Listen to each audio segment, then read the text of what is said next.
Nah, mengenai latar belakangnya apa?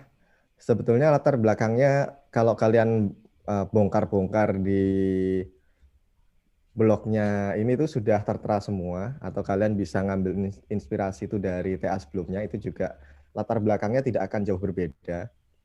Yang membedakan itu adalah kasus yang kalian pilih. Jadi jangan terjebak pada yang saya sebut sebagai meta ya, atau template ya. Karena template-nya pasti sama.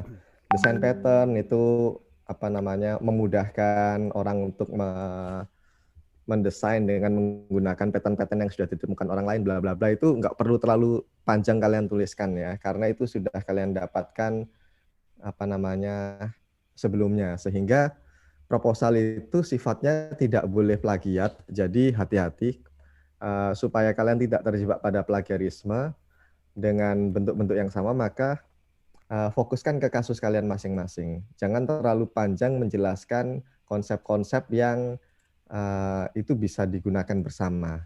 Ya, contohnya seperti desain pattern ini. Nah, kalaupun kalian takut kelewatan, nggak apa-apa, tuliskan aja dulu, nanti kita bisa ekstrak sebagai seperti modul modul modul lab gitu ya, yang bisa kita gunakan bersama. Ini kasus yang sama itu terjadi di TA-TA yang modelnya seperti BPM ya, perancangan proses bisnis, atau seperti di SEM-SEM gitu, di mana mahasiswa itu akan membuat modul-modul yang dipakai di lab bersama, sehingga nggak terlalu berulang kali menjelaskan apa itu SEM, bagaimana cara menghitungnya, apa itu BPM, bagaimana cara merekayasa proses, dan seterusnya. Nah, kalau dasar teorinya tentang desain pattern itu sebetulnya materinya kan kemarin sudah saya berikan ya. Tapi di latar belakang itu kalian nggak terlalu banyak membahas itu. Jadi nanti hal-hal yang sama itu bisa ditulis bersama. Oleh karena itu ini gunanya apa namanya TA yang berkelompok. Di desain pattern ini kan ada 3 mahasiswa ya. Siapa aja kemarin? Rizky, siapa aja? Saya, Pak. Itu, Ya, Pak. itu ya.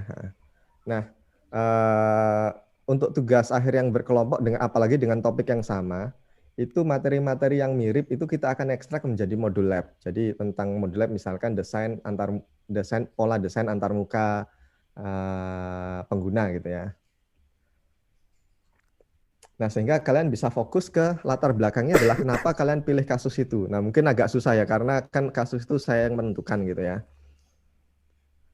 Nah, tetapi sebetulnya kasus itu saya pilih berdasarkan aplikasi yang populer. Jadi salah satu yang bisa kalian tonjolkan adalah kepopuleran aplikasi tersebut dan apa sih yang lagi ngetren sekarang.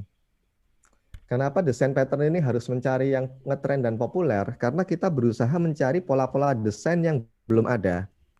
Kalau saya menggunakan pola desain seperti e-commerce, mungkin sudah banyak yang bikin gitu ya. Tapi kalau saya gunakan pola desain mungkin yang lagi ngetren ini smart contract gitu ya, atau manajemen sensor nanti, atau yang kalian pilih itu ya misalkan apa banking yang baru ini ya, fintech fintech gitu, itu mungkin masih masih banyak pola desain yang belum ketemu. Kemarin juga sempat saya carikan di desain pattern untuk Vue.js. Nah, ini masih saya istilahnya itu adalah desain style ya.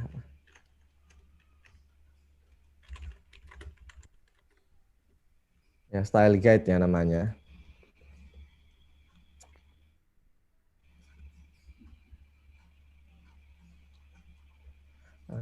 Sorry, bukan ini.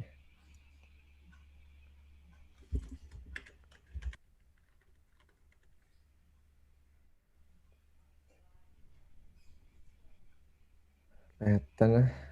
Oke, pattern lab mungkin kalian sudah pernah mendapatkannya.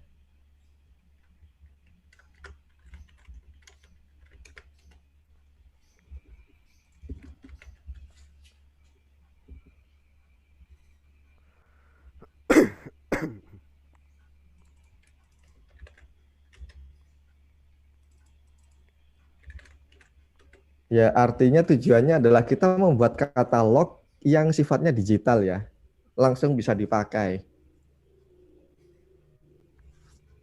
Jadi kayak ini ya, kalau saya mau bikin ini itu langsung kopas template ini. Nah ini kita mungkin sudah sedikit saya jelaskan dulu. Di sini saya ada Vue.js ini yang menurut saya menarik bisa kita gunakan.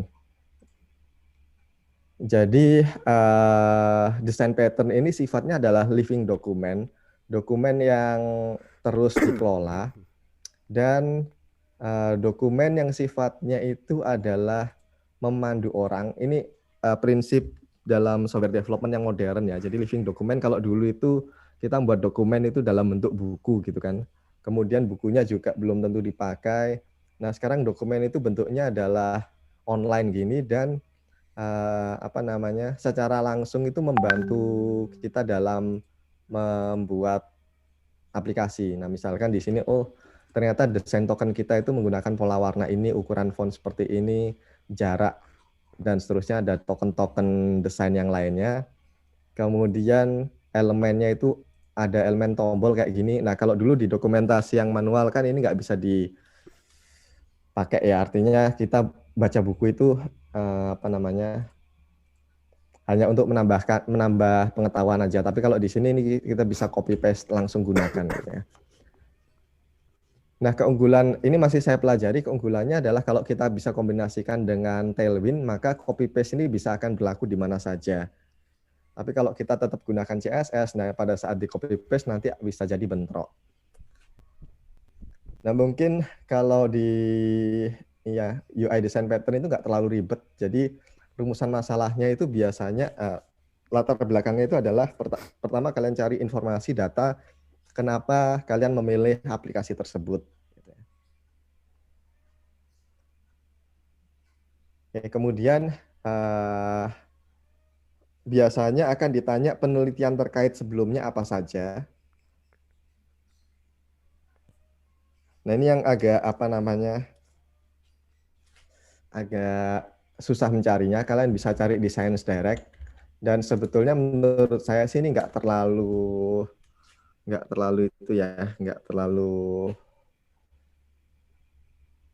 penting untuk di TA seperti ini. Tapi kalian coba cari aja kira-kira penelitian yang terkait dengan kalian itu apa saja, atau proyek yang terkait dengan yang kalian kerjakan. Halo. Nah, proyek yang terkait dengan yang kalian kerjakan itu sebetulnya banyak sekali ya. Kalian bisa cari di desain pattern. Kadang-kadang sifatnya itu lebih populer ya, jadi lebih praktikal. Mereka nggak pakai istilah-istilah yang akademis itu, kadang-kadang kan cuma ngomong UI collection gitu ya.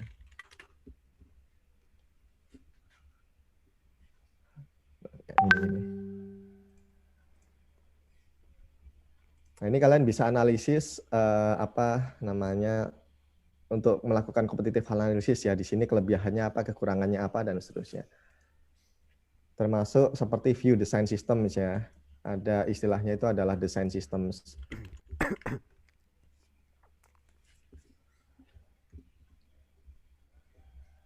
Oke, mungkin 3 keyword itu saja cukup untuk menuliskan latar belakang yang baik.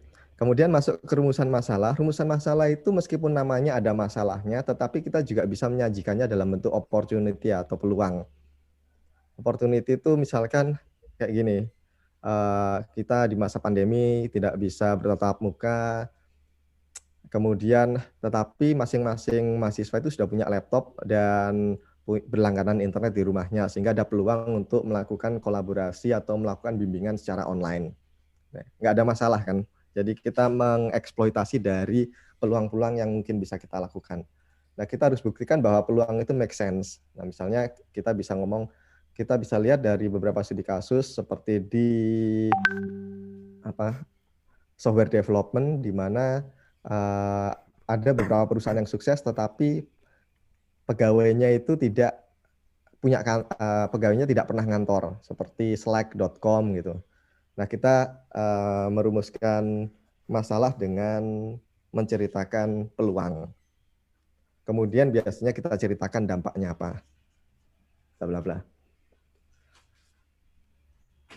Nah, kemudian tujuan kalau tujuan saya lebih senang itu tujuan sifatnya ke arah luaran ya. Jadi mau bikin apa sih? Misalkan di sini ya.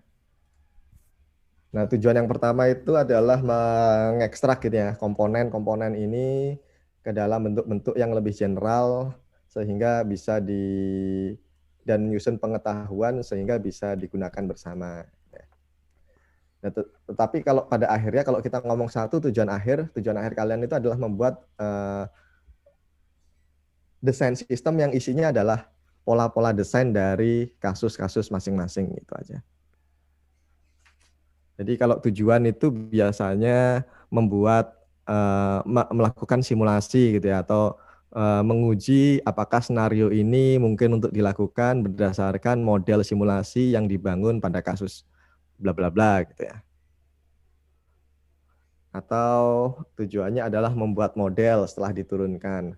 Nah, kalau di desain pattern maka tujuannya yang pasti adalah membuat desain systems, kemudian di dalamnya adalah mengekstrak pola-pola desain dan seterusnya sesuai dengan rumusan masalah yang sudah kita definisikan. Yang ketiga mungkin menguji memastikan misalkan ini ya, membuat template untuk memastikan komponen yang ada di dalamnya itu bisa dikompos atau disusun ulang menjadi sebuah halaman yang utuh dan membantu untuk membuat mendevelop aplikasi yang ada di bidang apa gitu. Oke, untuk desain pattern kayaknya itu aja. Dari latar belakang, rumusan masalah, tujuan, itu cukup gamblang ya. Ada pertanyaan, Vito dengan Rizky? Halo Pak, saya ingin bertanya Pak, kan pada topik HCI desain pattern itu kan penjelasan yang ada di Notion itu tahapan desain diganti dengan observasi terhadap aplikasi populer. Ya. Nah, aplikasi yang nantinya diobservasi itu Bapak yang menentukan atau kami mencari sendiri ya Pak? Kalian usulkan biasanya.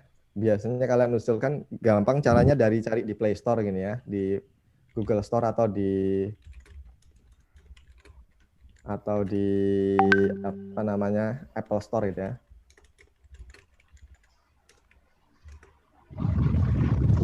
Nah, dari sini kalian cari aplikasi yang kira-kira relevan. Jadi pasti ada kajian ya. Pertama biasanya kalian ngomong keyword apa yang kalian gunakan untuk mencari aplikasi tersebut. Gitu ya. Kemudian dari keyword itu kalian dapatkan katakanlah 20 aplikasi, kemudian kalian lakukan pemrosesan secara cepat dengan syarat-syarat berikut gitu ya. Kemudian kalian ranking sehingga kita putuskan kita gunakan ini adalah apa. Ranking itu biasanya kita putuskan dari kualitasnya apa, kemudian kalau ada aplikasi yang terlalu mirip, biasanya cuma kita pilih salah satu, gitu aja. Terus ini Pak, saya kan kemarin milih yang sistem manajemen proyek. Nah, saya agak kebingungan pas ngerjain latar belakangnya itu aplikasi ini yang dimaksud itu sistem manajemen proyek seperti sistem informasi perusahaan atau kayak Notion, Teamwork, atau Trello gitu ya Pak? Oke. Lebih ke arah task management ya. Manajemen proyek itu lebih ke arah ke manajemen pekerjaan. Jadi pada akhirnya ya saya bayangkan semua software itu pasti akan core-nya itu adalah task management. Kita nggak mulai bekerja seperti misalkan saya ya harus melakukan absen untuk mata kuliah ya. Saya nggak langsung masuk ke absen mata kuliah, tetapi saya pasti masuk ke task management dulu lah. Task management ini misalkan seperti Todoist gitu. Selain lewat App Store, kalian bisa cari lewat reviewer biasanya mereka punya task manajemen software ini ya. Mereka biasanya membuat ulasan-ulasan kayak gini.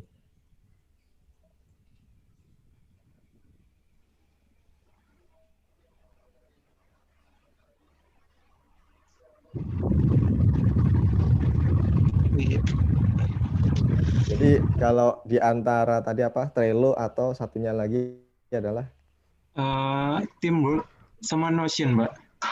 Notion mungkin nggak terlalu cocok, nggak ada task management di Notion itu. Trello oke.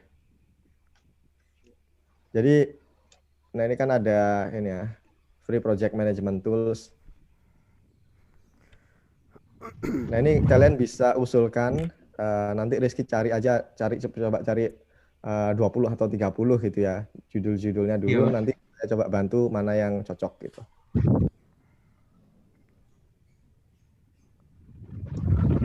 Ya, ini Notion itu memang kadang kesebut karena dia punya feature untuk yang menghapus checklist, tetapi menurut saya dia bukan apa ya, desainnya itu adalah personal knowledge management kalau menurut saya. Nggak fokus untuk project management. Kalau project management yang paling bagus menurut saya itu kayak Basecamp Haki ini.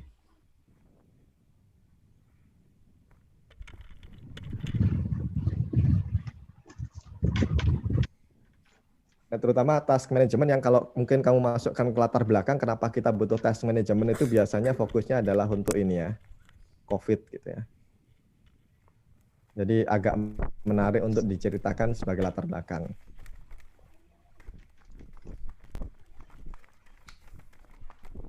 Nah, kemudian kalau tanya apa rumusan masalahnya, ingat di sini ada rumusan masalah dari software ini kayak gini ya. Ini adalah rumusan masalah dari software ini, tetapi kamu harus fokus ke rumusan masalah dari TA-mu. Rumusan masalah dari TA-mu adalah memudahkan developer untuk mendevelop aplikasi-aplikasi terkait project management dan internal communication.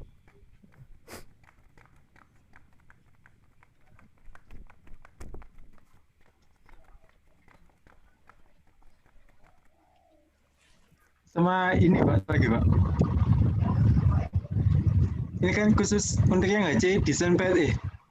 Terus yang terkait batasan terkait batasan pada sistem manajemen proyeknya tuh nanti kita tentukan sendiri gitu ya Pak ya.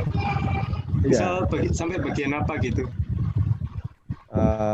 ini batasan fitur ya. Iya Kita Pak. kita gini, kita ada TA yang bisa kita batasi di depan, gitu ya. Ada yang nggak bisa. Nggak bisa itu seperti ini ya. Batasannya itu sampai di mana? Itu kamu harus melakukan eksplorasi dulu fitur-fitur yang ada di project management itu apa saja, gitu kan. Iya Pak. Nah, kalau biasanya kita balik batasan itu nanti baru kita propose di akhir TA. Jadi pada saat kita sudah eksplorasi, ternyata misalkan setelah mengerjakan 1 bulan kita tahu oh ada fitur ini ABCD dan yang ini itu nggak terlalu relevan terkait dengan ini ya working remote atau internal communication sehingga kita apa namanya kita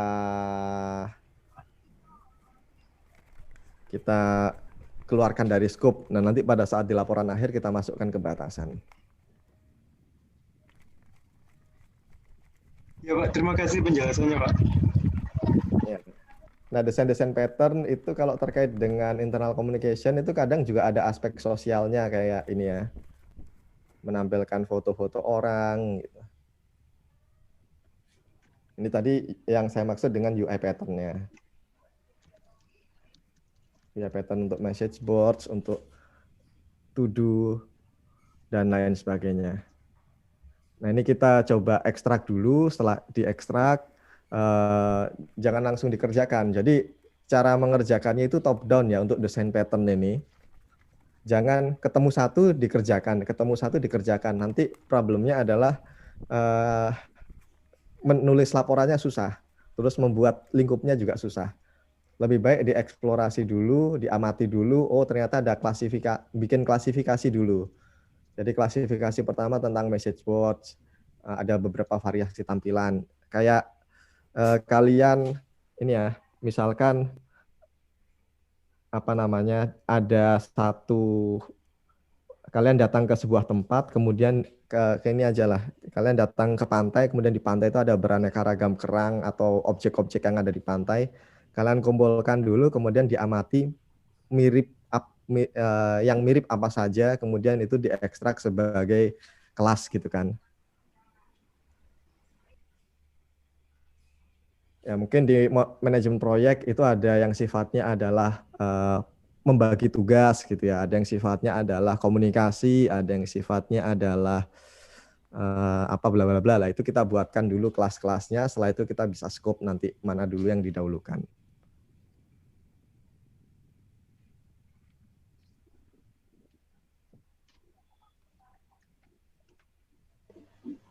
Oke, untuk desain pattern gimana? Saya mau tanya. Saya izin bertanya. Vito dulu, Vito. Itu gimana? Saya mau tanya tentang LMS-nya sih. Saya masih bingung ngebedain gitu Pak, kayak MyTest Classroom, terus Udemy, terus kayak Ruang Guru, Skillshare gitu-gitu tuh semuanya termasuk LMS apa cuma beberapa dari yang saya sebutin doang Pak? Terus juga ada Moodle. LMS itu sebetulnya adalah core dari banyak aplikasi SIM ya. Sistem informasi manajemen sekolah itu biasanya di dalamnya ada LMS-nya. Sistem manajemen perkuliahan atau course gitu ya, itu di dalamnya juga ada learning management-nya. Nah itu sama seperti yang pertanyaan dari Rizky tadi. Sebetulnya yang disebut dengan project management itu apa? Karena kadang-kadang project management itu akan meluas sampai menjadi ERP kayak Bitrix gitu ya. Bitrix itu ada project manajemennya tapi dia meluas menjadi software ERP. Nah, justru justru pengamatan kalian terhadap UI yang ada di sana itu yang penting. Jadi pertama itu kalian terima aja menurut orang-orang LMS itu apa saja gitu ya.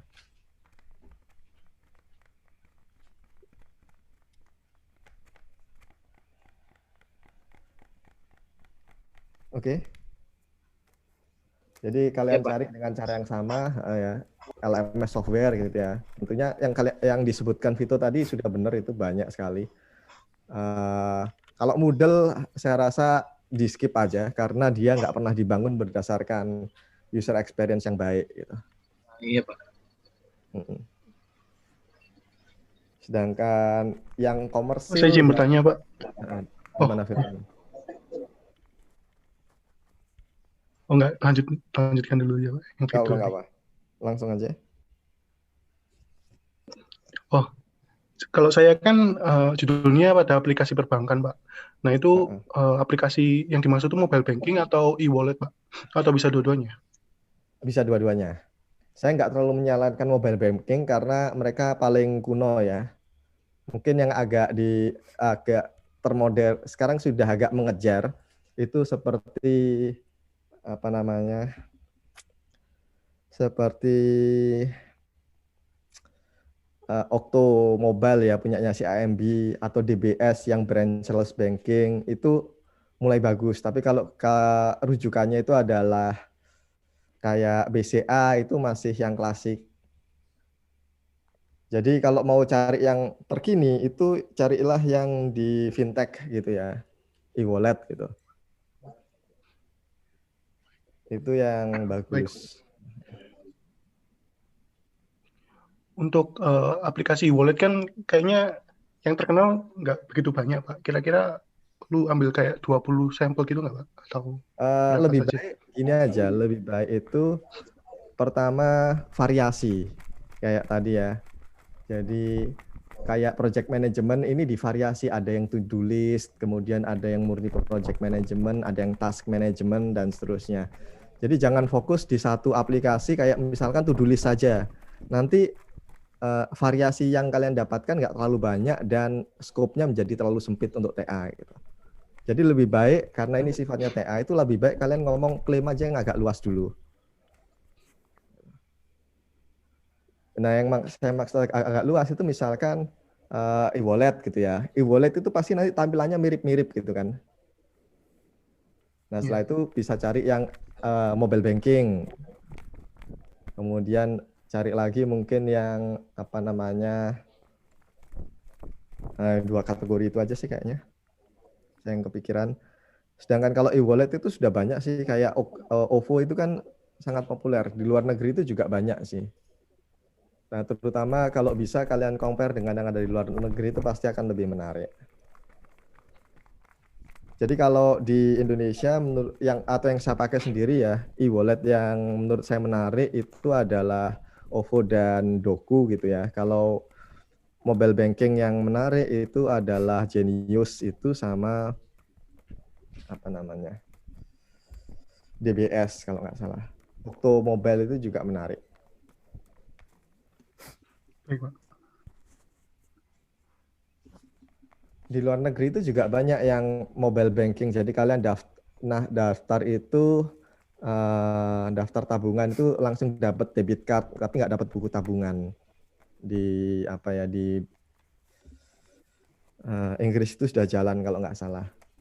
Nah, atau kalian bisa manfaatkan dengan mencari UI collection ini ya. Kadang-kadang aplikasi-aplikasi tersebut sudah di screenshot.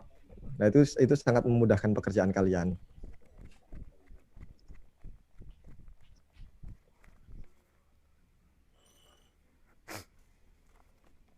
Ya, jadi memang apa namanya beban pekerjaannya sebetulnya ngumpulin sama merapikan, mengklasifikasi, kemudian kalau nanti mengimplementasi itu menurut saya nggak harus terlalu eksak sama persis ya, bisa digeneralisasi menggunakan HTML sama Tailwind aja udah pasti udah bisa lah.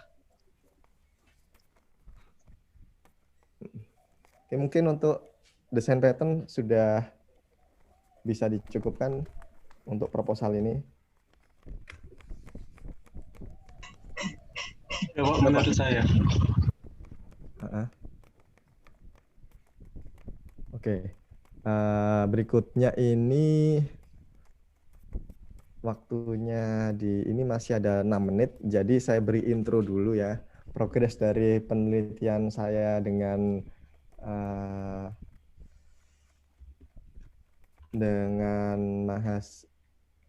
dengan Eris sama Rizky yang TA di semester ini.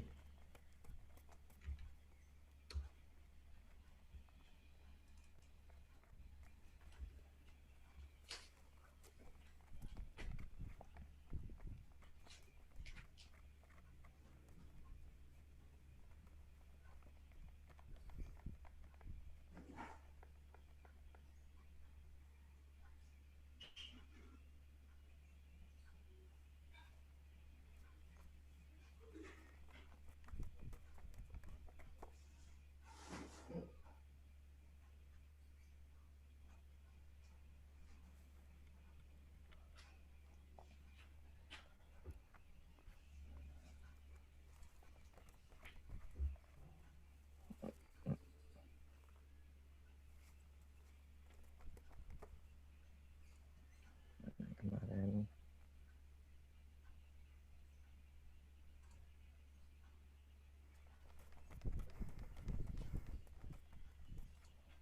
Di kampus.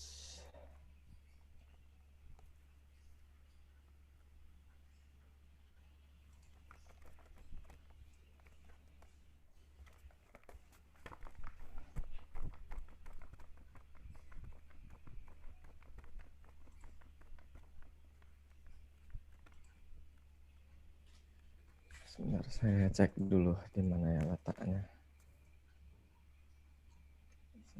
Apa ini namanya?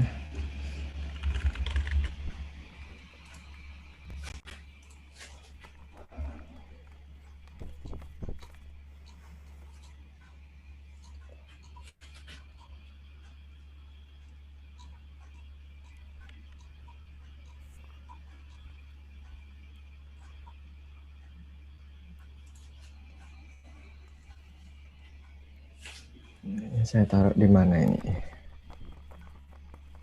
Oh, CMS.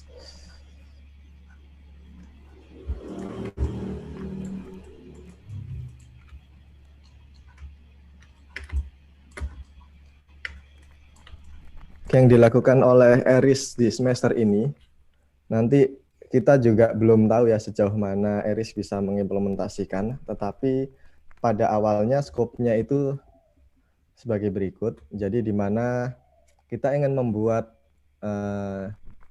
istilah klasiknya itu mungkin CMS ya, tetapi sebetulnya kalau menurut saya itu lebih tepat kita sebut sebagai lab untuk sistem rekomendasi ya. Jadi software yang memudahkan kita untuk melakukan penelitian di bidang sistem rekomendasi dengan membuat semacam platform untuk mengelola items dan interaksi atau ratings. Nah, sehingga misalkan setelah saya login, maka saya bisa create project, dan di dalam project itu saya bisa mengelola beberapa collection. Dan di sini contoh kasus yang kita gunakan adalah turisme di Surabaya. Jadi ada collection seperti objek wisata, kota, dan seterusnya. Kemudian collection ini bisa kita definisikan atributnya. Atribut ini ada 2 jenis. Jenis yang pertama itu adalah atribut terkait itemsnya. Dan kemudian jenis yang kedua adalah atribut terkait dengan interaksinya. Misalkan objek wisata di Surabaya itu kita punya atribut nama, gambar, deskripsi, kemudian kita juga punya interaksi di mana user bisa memberikan rating atau dia juga bisa berinteraksi dengan antar item. Ya. Jadi interaksi ini bisa dengan user atau antar item yang kita sebut sebagai connection. Misalkan objek wisata itu bisa dimasukkan ke dalam tag tertentu, bisa berlokasi di kota tertentu atau dimention dengan kata-kata tertentu.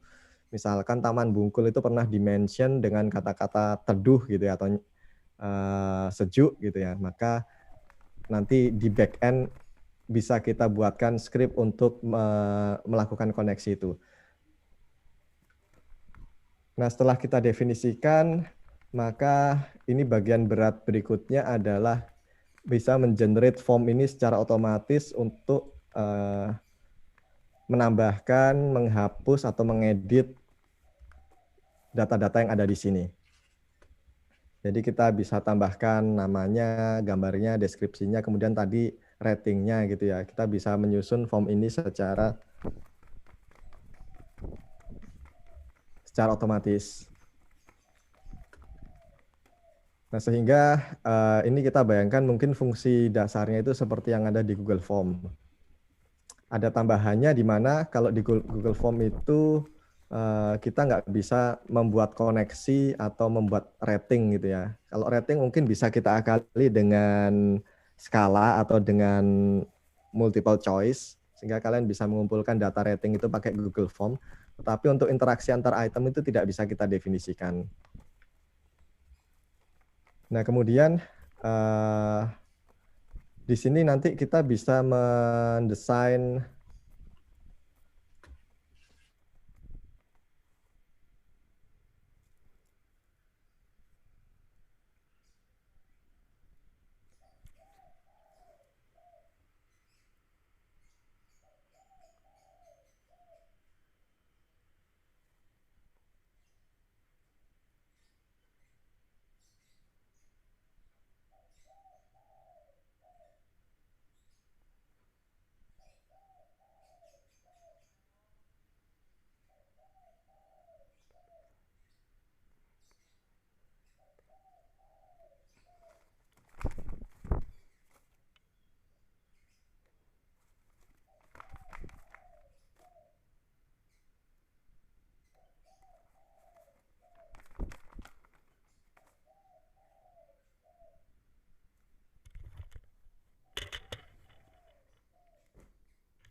Oke, saya lanjutkan. Ini mungkin ini ini sangat relevan untuk kalian yang TA selain tadi ya UI pattern. Yang pertama adalah terutama bagi buat ini ya, buat Eko sama Galih ya dan Helmi mungkin. Untuk di bagian development sistem informasi manajemennya. Nanti bisa belajar ke Rifki tentang development-nya. Nah, setelah kita punya manajemen koleksi dan manajemen apa namanya tampilan seperti ini, tampilan dari koleksi kita, maka target berikutnya kita ingin buat modul yang terkait dengan interaksi sosial.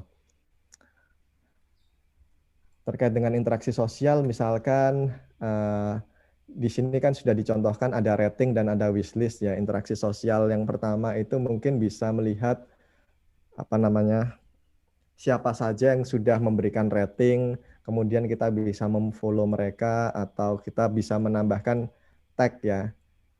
Di sini sudah ada wadahnya untuk teks gitu, tetapi di Rifki mungkin tidak diprioritaskan untuk mengimplementasikan ini. Jadi ini sudah masuk ke fitur sosial. Ya, fitur sosial itu bisa kalian turunkan dari fitur-fitur yang ada di sosial media. Di sosial media itu ada bentuk rating apa saja, misalkan ini variasi rating tidak hanya star, bisa up vote, down vote, kemudian bisa like atau love, bisa add to wishlist, dan seterusnya. Itu menurut saya adalah bagian dari interaksi sosial. Kemudian satu lagi itu adalah yang terkait dengan crowdsourcing. Jadi crowdsourcing itu adalah bagaimana kita bisa mengajak orang untuk mengedit ini. Jadi kalau tanpa crowdsourcing, maka ini saya klik edit, itu yang bisa ngedit itu hanyalah user yang sifatnya adalah admin.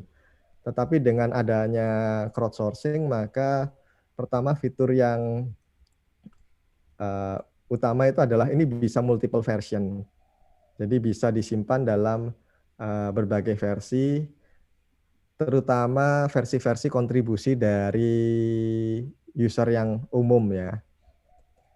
Nah, setelah itu ada beberapa versi, nanti orang-orang tertentu seperti moderator itu bisa memilih versi mana yang mau dimasukkan ke dalam sini. Apakah usulan perubahan tadi diterima atau enggak. Jadi misalkan saya mau mengubah deskripsi, maka saya edit deskripsinya, kemudian itu menjadi usulan. Kalau moderator menerima usulan itu, maka versi ini akan berubah. Gitu aja sih kalau untuk crowdsourcing. Jadi crowdsourcing pada dasarnya itu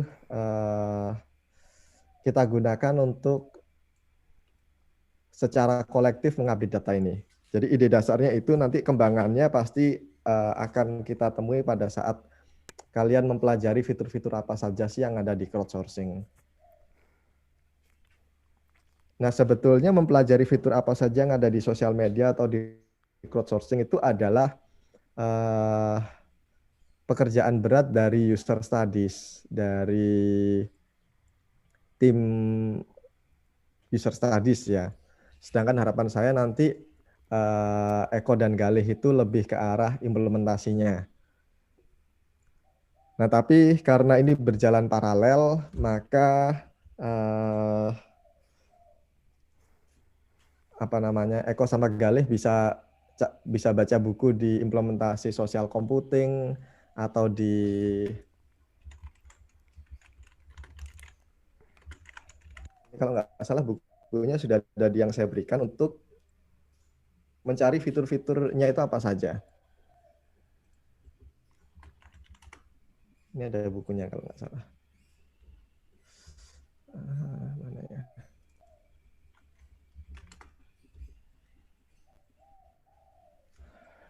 Ini buku yang lengkapnya. Ini buku yang ada buku satu lagi yang populer. Ini sudah saya berikan kalau nggak salah. Nanti kalau kalian nggak nemu, kalian kontak aja di grup. Kemudian untuk Hilman itu mungkin bisa tanya-tanya Eris ya. Sebetulnya targetnya adalah beberapa interaksi itu bisa kita proses atau kita masukkan secara otomatis dengan menggunakan algoritma dengan pustaka yang sudah ada. Nah, kalau di punyanya Eris itu interaksi seperti mention ini ya, ini di generate secara otomatis dengan menggunakan text mining. Nah, itu library-nya menggunakan NLP, NLTK gitu. Itu dengan yang sudah dilakukan Eris adalah secara otomatis nanti untuk setiap objek wisata ini dicarikan keyword-nya apa, kemudian di-scrap ke website, kemudian dari website itu diekstrak keyword apa yang sering digunakan dan keyword itu menjadi mention. Nah, kalau untuk Hilman mungkin kok Hilman ya, Helmi bisa mempelajari algoritma atau pustaka-pustaka yang ada di perkuliahan bisnis digital ini. Jadi pustaka seperti apa namanya? Kolaboratif kan. Iya betul. Collaborative filtering, saya sampai lupa namanya. Saya bukakan. Ini di P5 ini kan saya berikan beberapa pustaka. Nah, itu yang diimplementasikan di back end-nya ini.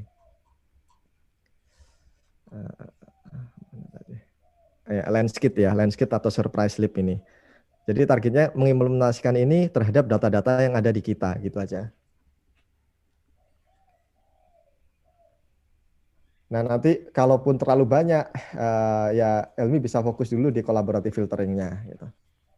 Karena kan collaborative filtering aja algoritmanya ada banyak gitu ya. Nanti kamu pilih aja salah satu algoritma yang sudah ada di landscape itu ya.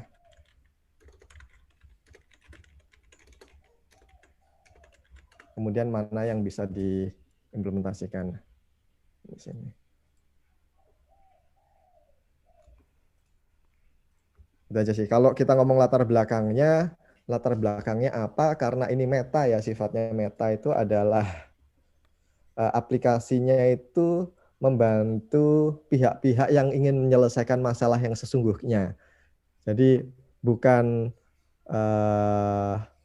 masalahnya itu pasti bukan masalah terkait bisnis secara langsung, tetapi secara tidak langsung yaitu membantu peneliti atau developer yang ingin mengkoleksi data-data terkait dengan items dan interaksi di dalam membangun sistem rekomendasi, sistem rekomendasi. Sehingga kalau di TA yang Eris dan Rizky ini kemarin saya tuliskan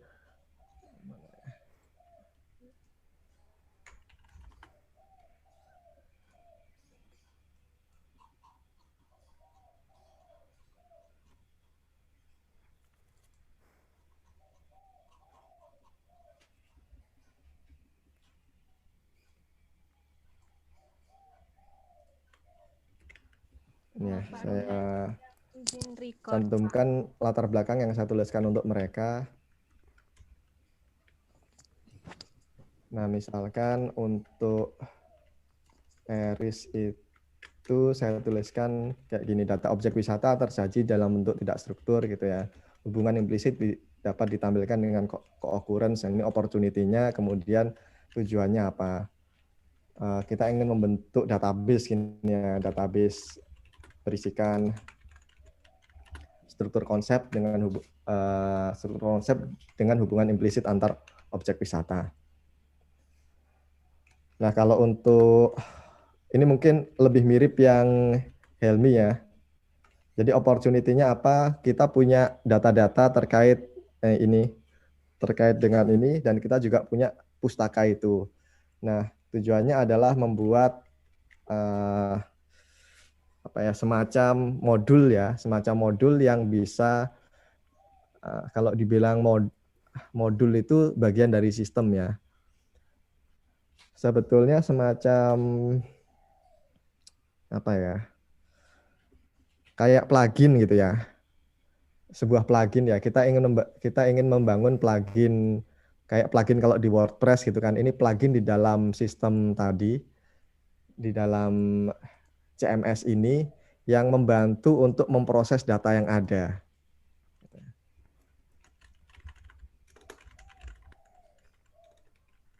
Di mana inputnya bisa memilih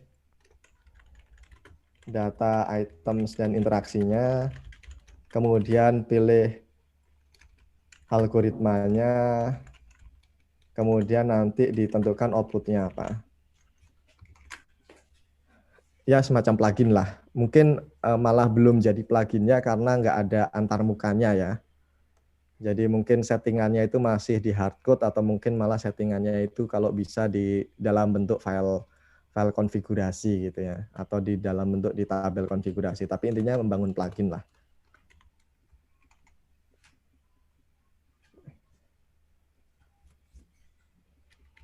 Nah, biasanya saya sebelum menulis bab 1 ini ya, atau mengarahkan untuk bab 1, maka kita tuliskan 3 hal ini.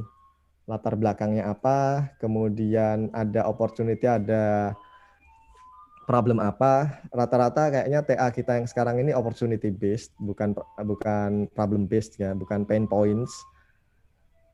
Kemudian tujuannya apa? Tujuan ini ya, luarannya apa? Lalu kalau untuk yang Galih dan Eko, kita bisa ngomong kayak gini ya, misalkan untuk Rifki ini kan pengelolaan ini masih spesifik, kemudian bangun sistem rekomendasi sama dengan membangun sistem basis data, kemudian dengan membakukan desain sistem rekomendasi, maka nanti orang bisa mendevelop, membangun website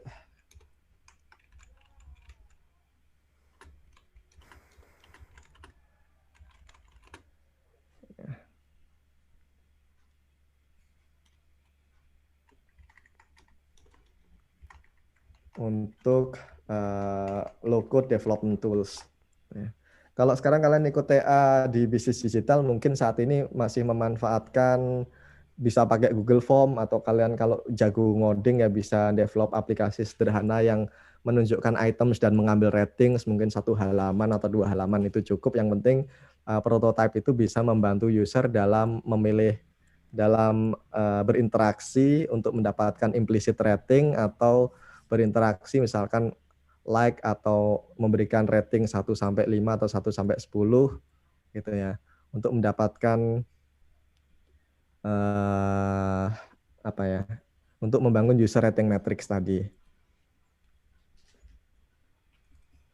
Nah, dengan adanya platform ini, dengan adanya online labs ini, harapannya adalah nantinya pada saat kita mau membangun sistem yang akan mengelola data-data yang ada di sini, data-data koleksinya, itu akan jadi lebih mudah dan lebih cepat gitu aja. Nah, tentunya kalian arahkan untuk Galih dan Eko ini, kalian arahkan sesuai dengan studi kasus masing-masing. Karena Eris itu fokusnya di CMS, maka kita ngomong latar belakangnya adalah bangun sistem basis data itu masih sama beratnya dengan ini.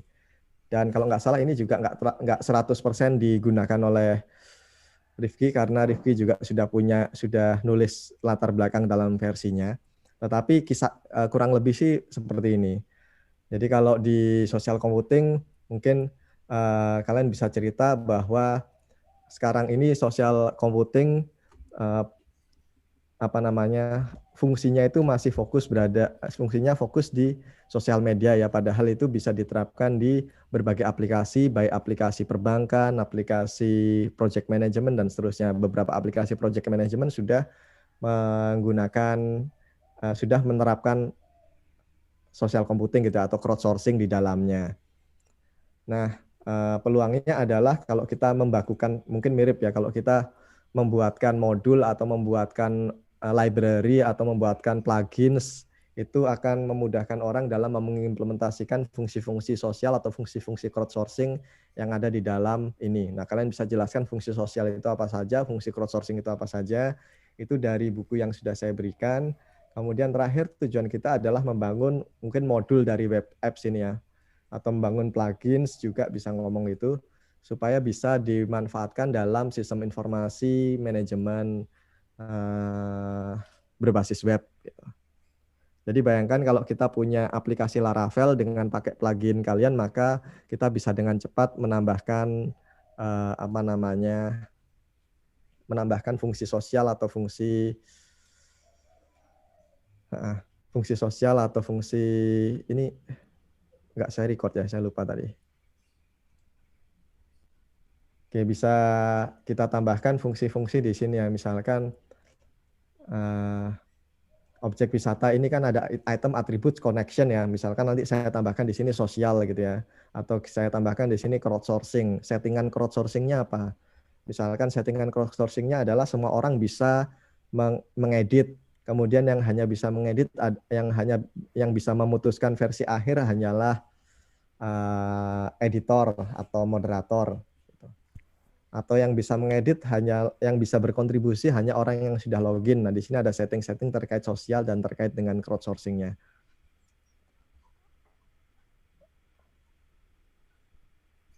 Kalau terkait interaksi sosial tadi juga sudah saya sampaikan, beberapa itu masuk ke dalam atribut. Nanti ini mungkin akan saya ambil aja nanti di versi berikutnya ya, kontribusi dari Galih atau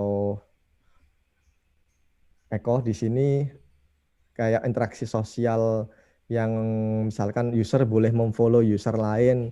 Nah, itu yang bisa kita setting di sini.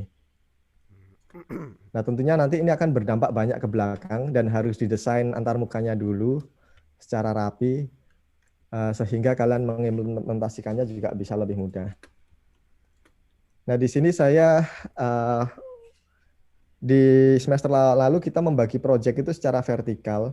Jadi ada front end, ada back end, dan kenyataannya kita selalu miss itu di fase integrasi, sehingga sekarang kita membaginya secara horizontal. Jadi baik Galih ataupun Eko itu mengerjakan di bagiannya masing-masing. Fokus mengerjakan di bagian masing-masing tapi tuntas gitu ya. Jadi fokus di crowdsourcing-nya atau fokus di social computing-nya, sehingga integrasinya nanti nggak terlalu ribet. Saya lebih baik fiturnya nggak banyak tetapi tuntas daripada fiturnya banyak tapi nanti gagal diintegrasi.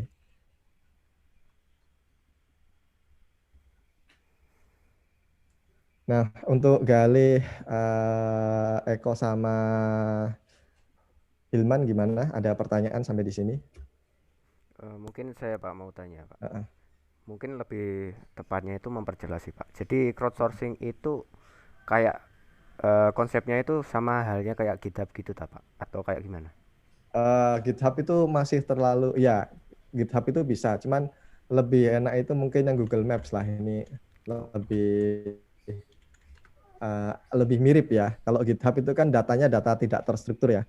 Oke. Kalau kita apa sih yang kita crowdsourcing-kan? Yang akan kita crowdsourcing-kan itu kan sebetulnya data ini kan. Ada 34 item, 104 items ini data terkait bagaimana mengupdate objek ini secara rame-rame gitu ya. Jadi kalau di Surabaya di Google Maps ini kok nggak bisa ya. Sebetulnya beberapa ini itu bisa di crowdsource-kan. Perang browser lagi. Ya, crowdsourcing yang model yang pertama itu adalah terkait dengan ininya. Terkait dengan ini, suggest and edit ini ya. Jadi terkait dengan kontennya. Misalkan mengganti ini, close or remove, terkait atribut dari itemsnya. Crowdsourcing yang kedua itu adalah terkait dengan interaksinya. Kalau data ini sebetulnya masuk ke elemen sosial ya, kayak review gitu ya. Kayak tagging gini ya. Ini otomatis ya. Kalau otomatis berarti punyanya si Rifki sudah bisa. Tapi elemen sosial itu terkait dengan interaksi antar usernya. Nah, kalau yang di Galih tadi bisa ini, dan ini ada satu yang nggak kelihatan. Sebetulnya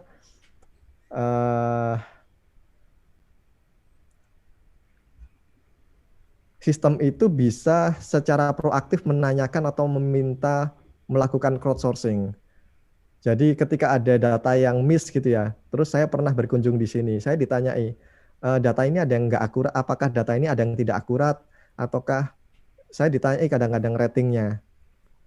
Ya, data-data terkait dengan atribut yang ada di sini. Kalau kalian nginstal Google Maps, mungkin kalian pernah tahu itu, fitur crowdsourcing itu.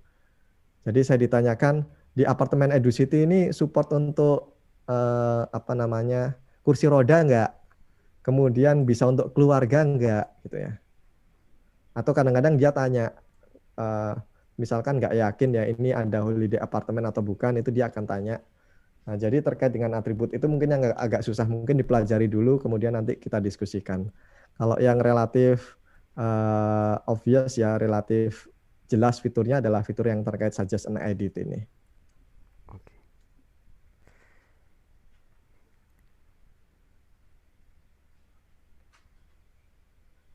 Ada pertanyaan lagi? Kalau saya cukup sih, Pak. Jadi mungkin saya nanti akan belajar di ini Google Map.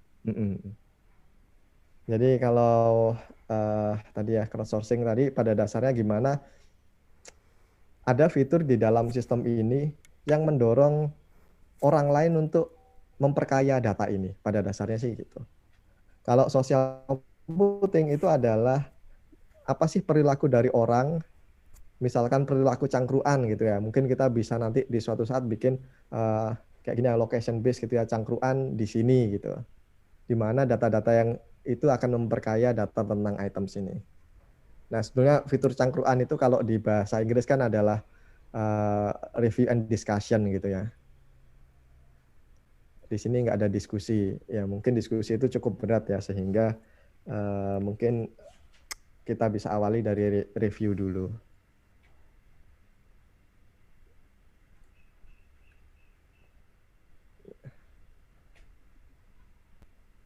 Nah, ini kan ada review ya. Ini kan sama-sama formnya. Apa yang membedakan itu interaksi sosial ataukah crowdsourcing? Nah, kalau crowdsourcing itu form ini itu pada dasarnya adalah memoles data yang sudah ada, gitu aja. Jadi kayak di Wikipedia itu crowdsourcing. Jadi kita bisa memoles data-data yang ada di sini. Nah, kadang agak ambigu itu kayak gini, foto-foto ini fitur sosial ataukah fitur crowdsourcing ya. Kalau kita melihat foto sebagai bagian atribut dari ini, maka itu adalah menjadi bagian dari crowdsourcing.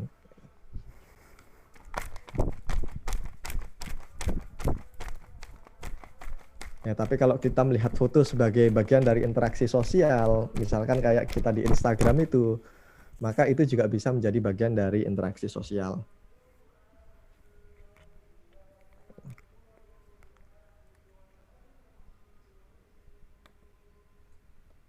Nah, mungkin kalau crowdsourcing itu lebih ke arah misalkan apakah kita bisa memasukkan foto orang lain ke dalam kategori-kategori ini gitu ya. Nah, itu sudah pasti lebih ke arah crowdsourcing-nya gitu ya. Misalkan food and drinks gitu dan seterusnya.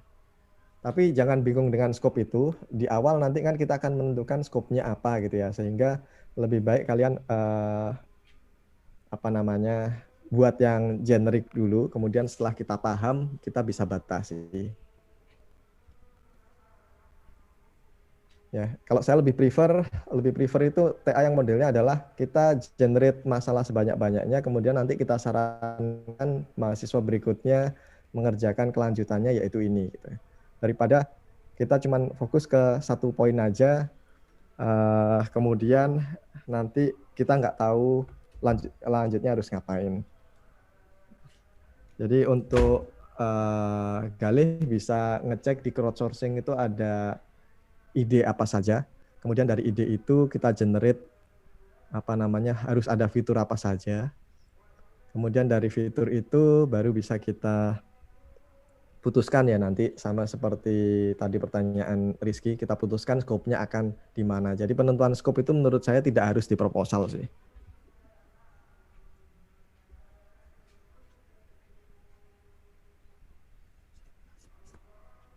Ya, karena di proposal itu bisa merugikan mahasiswa juga. Kadang kita menentukan skop terlalu luas, akhirnya malah jadi lulusnya molor gitu ya. Karena nggak bisa merevisi skop, kita melihat proposal itu sebagai kontrak mati. Kalau saya prefer lebih baik kita bekerja itu menggunakan time boxing gitu ya. Jadi seminggu misalkan 4 SKS ya itu yang kita kerjakan. Kalau kita nggak kuat itu ya lebih baik itu didistribusi di 2 semester atau di 1,5 semester. Jadi sebelum semester dimulai kalian sudah mulai mengerjakan sehingga mengerjakannya bisa lebih ringan. Oke, Eko, Galih, dan Helmi sudah nggak ada pertanyaan. Mungkin terakhir di bagian user study ya.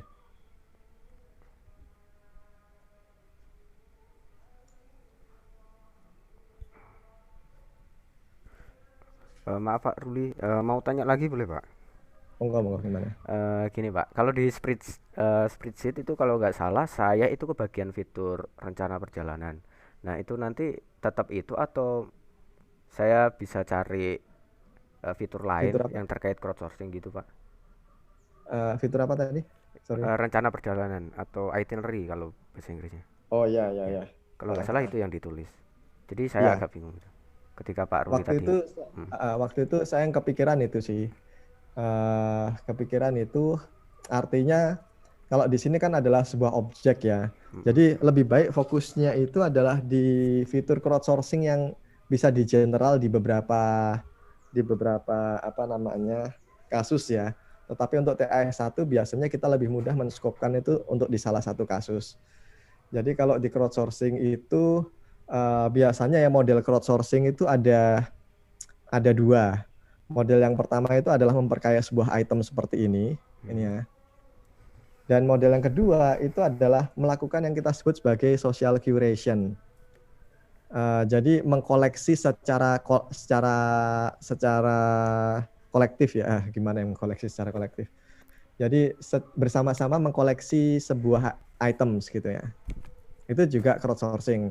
Jadi misalnya, untung kamu mengingatkan, misalnya seperti di Stack Share gini ya. Ini sebetulnya adalah crowdsourcing juga. Oke.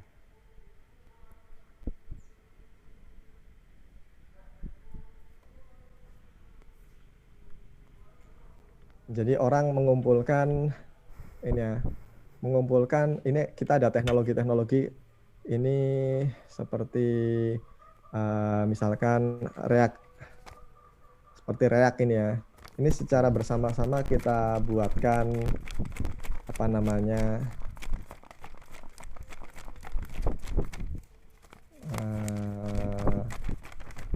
ini kita buatkan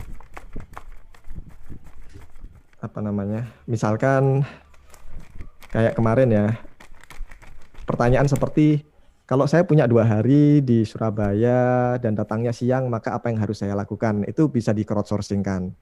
Kemudian misalnya lagi kalau saya berada di Surabaya Barat, maka di akhir minggu ini yang asik itu jalan kemana? Itu bisa jadi bagian dari crowdsourcing juga. Jadi menjawab pertanyaan-pertanyaan yang bisa dijawab secara massal. Jadi biasanya 2 itu sih bentuk crowdsourcing yang saya sering temui.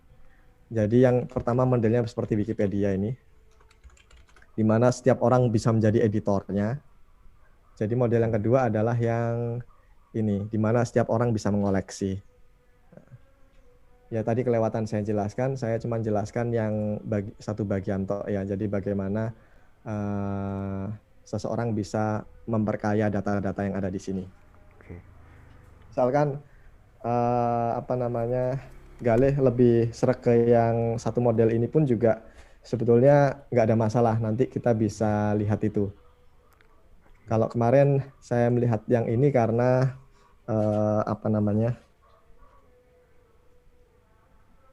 karena pada saat itu fokus saya lebih di situ sih, itu aja.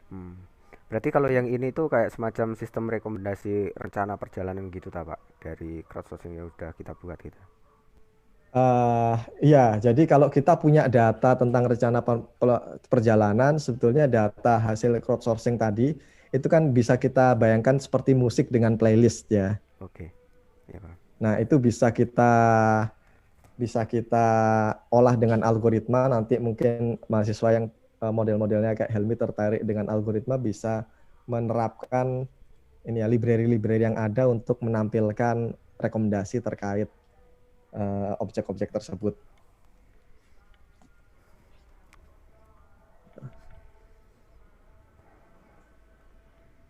Ya, sedangkan kalau update data ini juga sangat berguna gitu ya, untuk meningkatkan validitas dari data tersebut, tetapi tidak secara langsung akan bermanfaat untuk rekomendasi. Sedangkan kalau yang terkait dengan ini tadi, ini ya misalkan saya ngomong Angular misalkan versus Vue versus React, itu kadang-kadang kan mereka akan muncul sebagai sistem rekomendasi kan. Ini muncul nggak ya?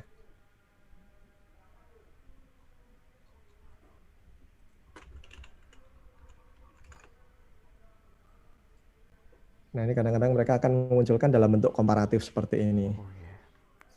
Nah ini di sini kan ada ratingnya ini ya. Ini yang hasil dari rating ini hasil dari kalkulasi sistem rekomendasi. Kemudian di sini ada juga statistik tentang popularitasnya. Yaitu dua alasan itu sih.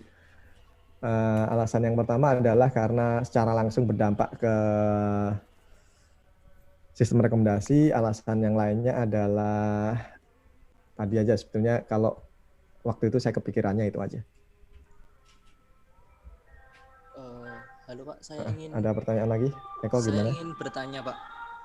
Saya ingin bertanya itu kan beberapa algoritma sistem rekomendasi itu di luar bahasa PHP gitu Pak. Kebanyakan itu Python. Itu nanti untuk implementasinya bagaimana gitu Pak? Nggak ada masalah itu. Kita nanti kan ngomong dalam develop sistem itu sudah nggak monolitik atau satu bahasa ya. Saya lupa poly apa gitu ya. Itu pada dasarnya nanti kita connect dengan menggunakan ini. Ini nggak tergambar di sini ya. Sebelumnya itu sudah saya gambarkan. Jadi nanti setiap kejadian itu bisa menghasilkan event. Misalkan pada saat saya add items gini ya. Ini bisa men-trigger sebuah kejadian. Misalkan kejadian ada sebuah item di sini ditambahkan.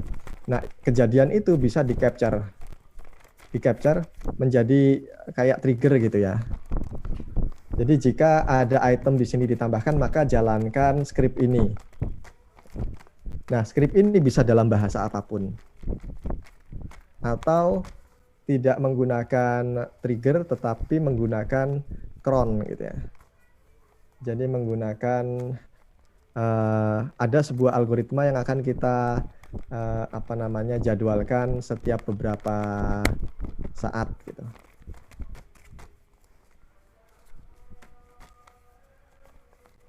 Kemarin saya gambarkan di mana saya lupa lah.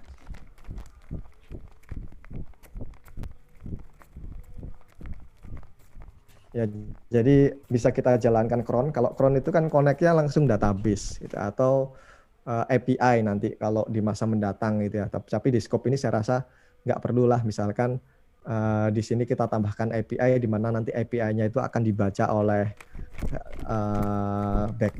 oleh algoritma, kayak misalkan Helmi ngambil data ini menggunakan API. Nah, itu menurut saya masih terlalu ribet untuk di tahap ini.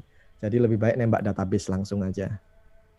Nah, database-nya nanti ini yang mungkin kita juga masih belajar ya. Jadi kita coba data ini kita simpan dalam GraphDB. Karena di GraphDB itu banyak fitur-fitur yang memudahkan kita. Tapi ini masih kita coba sih, kita pelajari gimana caranya supaya bisa menyimpan data di GraphDB. Terutama terkait dengan ini ya, koneksi antar item ini sangat efektif kalau di database Graph. Nah, bagi Eris, Eko, dan mungkin Helmi nanti sudah agak lebih mudah karena sudah dipelajari oleh Eris dan Rifki.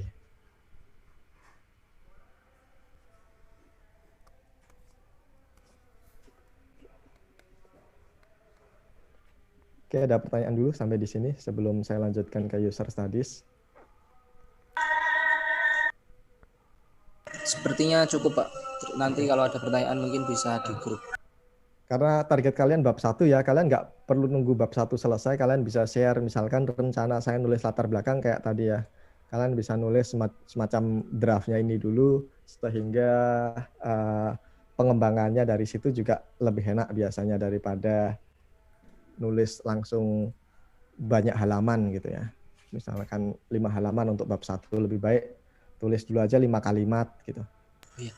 Kami nanti minta catatan ini ya Bapak tadi mang di notepad, bisa Bapak kirim. Sore.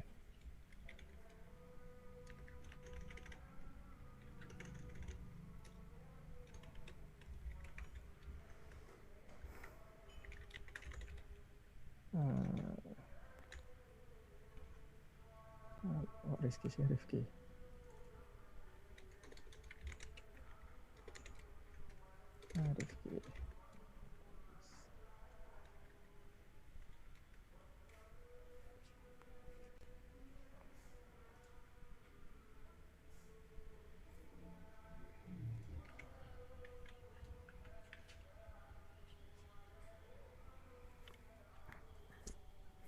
Oke, kalau gitu saya buatkan satu sesi lagi untuk yang user studies.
kenapa kok memilih kasus tersebut, gimana cara mencari partisipannya.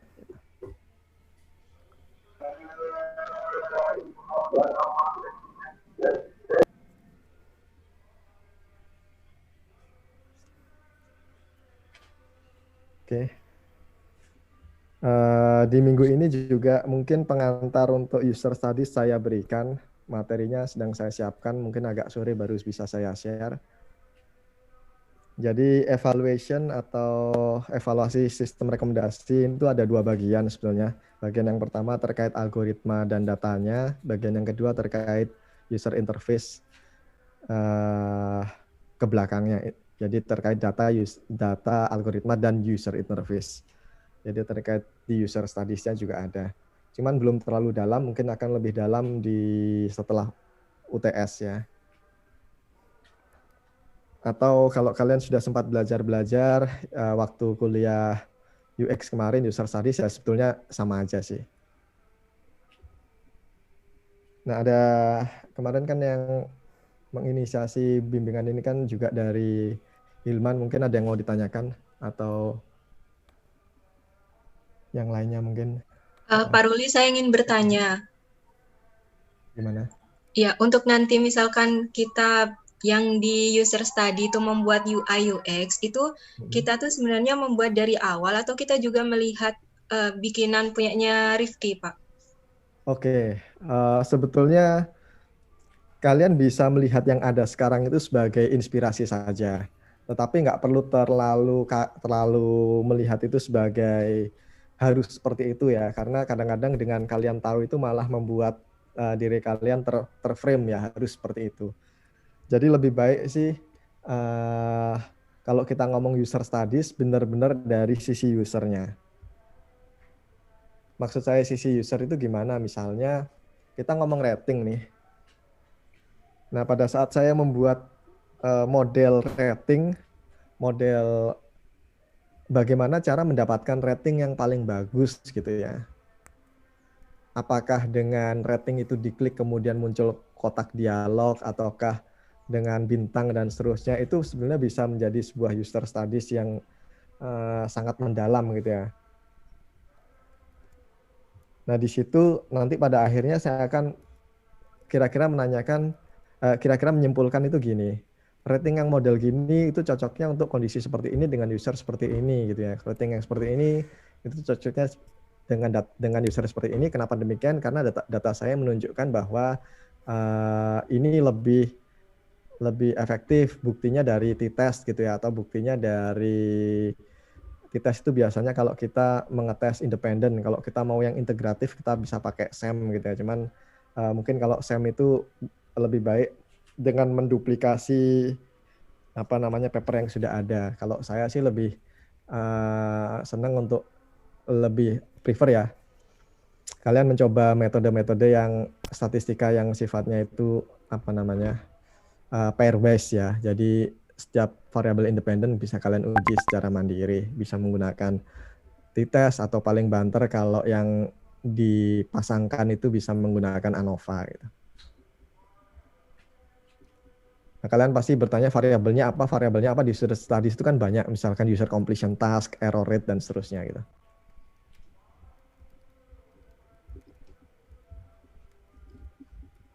Nah, sehingga itu tadi justru harapan saya itu dengan user studies ini ada masukan untuk meningkatkan tampilan yang ada sekarang. Karena tampilan yang ada sekarang itu tidak dibangun menggunakan user studies. Kita tidak dibangun menggunakan user studies, kita bangun menggunakan comparative study terhadap produk yang ada. Dan itu tentunya kita sudah tahulah kelemahannya apa, kelebihannya apa.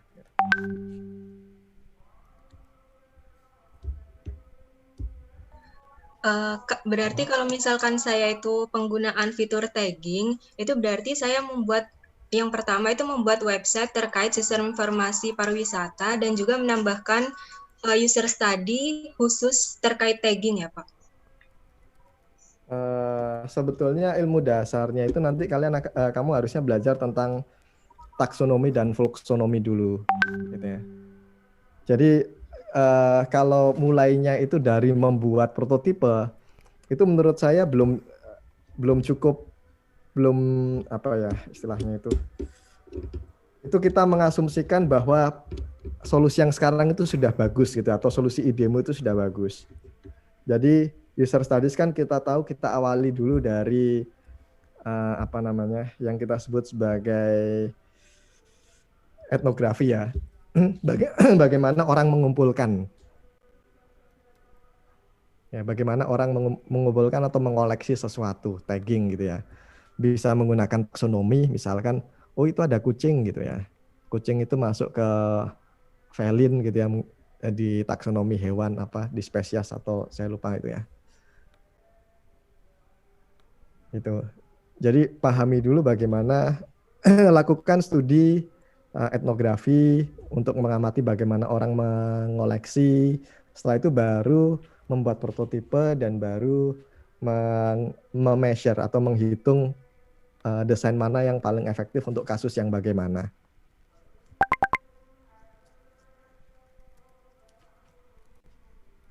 Ya, jadi social computing itu pada dasarnya gini. Kalian pahami dulu interaksi sosialnya, baru kalian buatkan komputasinya. Komputasi itu bisa dari desainnya, bisa dari algoritmanya. Mungkin algoritma itu kalian bayangkan algoritma seperti kemarin ya, collaborative filtering yang jelimet. Tetapi algoritma itu sebetulnya adalah langkah-langkah bagaimana sesuatu itu diwujudkan. Itu juga merupakan sebuah algoritma. Step 1 apa, step 2 apa, step 3 apa, dan seterusnya.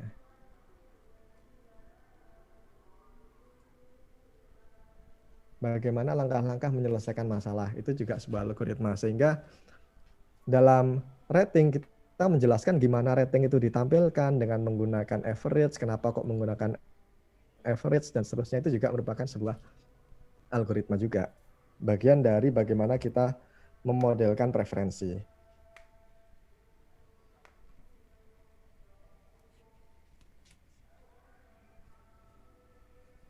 Gitu ya. Jadi user studies itu beratnya bukan, jadi gini, saya paham banyak di antara kalian yang pada saat saya memberikan mata kuliah DPP itu tertariknya itu di mendesain, menggambar antarmukanya gitu ya, atau merancang wireframe-nya. Tetapi itu pekerjaan yang paling mudah, paling cepat untuk di-outsource-kan. Nah, sedangkan untuk kalian yang kalian mengejar kualifikasi S1, itu sebetulnya beratnya itu bukan di menggambar wireframe-nya atau mungkin di membuat HTML gitu ya. Itu kan anak SMK bisa. Sehingga di TAS1 tidak ada yang saya arahkan untuk mendesain antarmuka. Pilihannya pasti di user studies-nya atau di desain pattern-nya, di mana kita harus bekerja lebih untuk mengeneralisasi barang-barang yang ada di dunia ini. Jadi berpikir seperti matematika gitu ya, seperti ahli matematika, di mana kita melihat, mengamati, kemudian menyusun formula. Kalau di desain pattern tadi sudah dijelaskan formulanya adalah komponen-komponen ya antarmuka, dan kalian bisa menjelaskan dari mana itu dibentuknya dan nanti bisa dipakai ulang